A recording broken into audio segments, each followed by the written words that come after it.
കൊടുങ്ങല്ലൂർ കാർഷിക വികസന ബാങ്കിൽ ഉമ്മൻചാണ്ടി അനുസ്മരണം സംഘടിപ്പിച്ചു.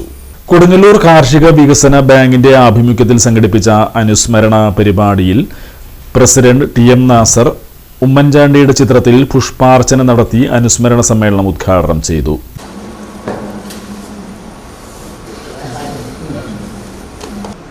ഉമ്മൻചാണ്ടിയുടെ 3ാം ജന്മവാർഷികമാണെന്ന് രാജ്യമെമ്പാടും കേരളത്തിനകത്തും പുറത്തുമൊക്കെ തന്നെ വളരെ ആദരവോടും ബഹുമാനത്തോടും കൂടി ആചരിക്കുന്നു.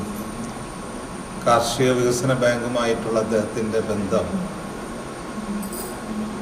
പ്രവചിക്കാൻ കഴിയുന്നതിനപ്പുറത്താണ് ആ അടുപ്പം അദ്ദേഹം നിലനിർത്തി പോകുന്നത്. ബഹുമാനായ ശ്രീ ഉമ്മൻചാണ്ടി കേരളത്തിൻ്റെ മുഖ്യമന്ത്രിയും പരേതനായ അന്നത്തെ സഹകരണ വകുപ്പ് മന്ത്രിയായ നമ്മുടെ ജില്ലയിലെ മുതിർന്ന നേതാവ് CN ബാലകൃഷ്ണൻ സഹകരണ മന്ത്രിയായിരുന്ന കാലത്താണ് കാർഷിക വികസന ബാങ്ക് 2012 അധികാരത്തിൽ വരുന്നത്. കാർഷിക വികസന ബാങ്കിൻ്റെ ഭരണസമിതി അധികാരത്തിൽ വരുന്നതിന് ശ്രീ ഉമ്മൻചാണ്ടിക്കും CM ബാലകൃഷ്ണനും ഞങ്ങളെപ്പോലുള്ള ഭരണസമിതി അംഗങ്ങളെ കൊടുങ്ങല്ലൂർ കാർഷിക വികസന ബാങ്കിൻ്റെ ഭരണസമിതി ആക്കുന്നതിൽ വലിയ പങ്ക് വഹിച്ചിട്ടുണ്ട്. അവരുടെ താല്പര്യവും ആഗ്രഹവുമായിരുന്നു ഞങ്ങൾ പ്രസിഡന്റും ഭരണസമിതി അംഗങ്ങളും ഒക്കെയായി വന്നത്.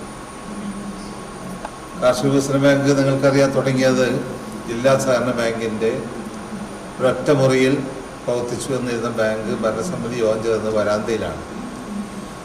അവിടെ നിന്നും അതിൻ്റെ പ്രവർത്തനങ്ങൾ ശ്രീ ഉമ്മൻചാണ്ടിയുടെയും CN ബാലകൃഷ്ണൻ്റെയും ഒക്കെ ആഗ്രഹം നിറവേറ്റിക്കൊണ്ട് അതിശക്തമായ പ്രവർത്തനം നടത്തിയാണ് ബാങ്ക് ഭരണസമിതി അംഗങ്ങളായ CG Chanthamarakshan, CC Baburaj, PP John, PP Shaji, Vakkachan Ambookkan, Jayalakshmi teacher, Sunitha Vikraman, Subaida Babu എന്നിവർ പങ്കെടുത്തു. ബാങ്ക് സെക്രട്ടറി MG മിനി, ജീവനക്കാരായ Nishaf Kuriappally, Anjali P, KM Fathima, Varsha Varghese, Mahima V, Binesh, സ്നേഹ TV, രേഷ്മ K ദാസ് തുടങ്ങിയവർ സംബന്ധിച്ചു.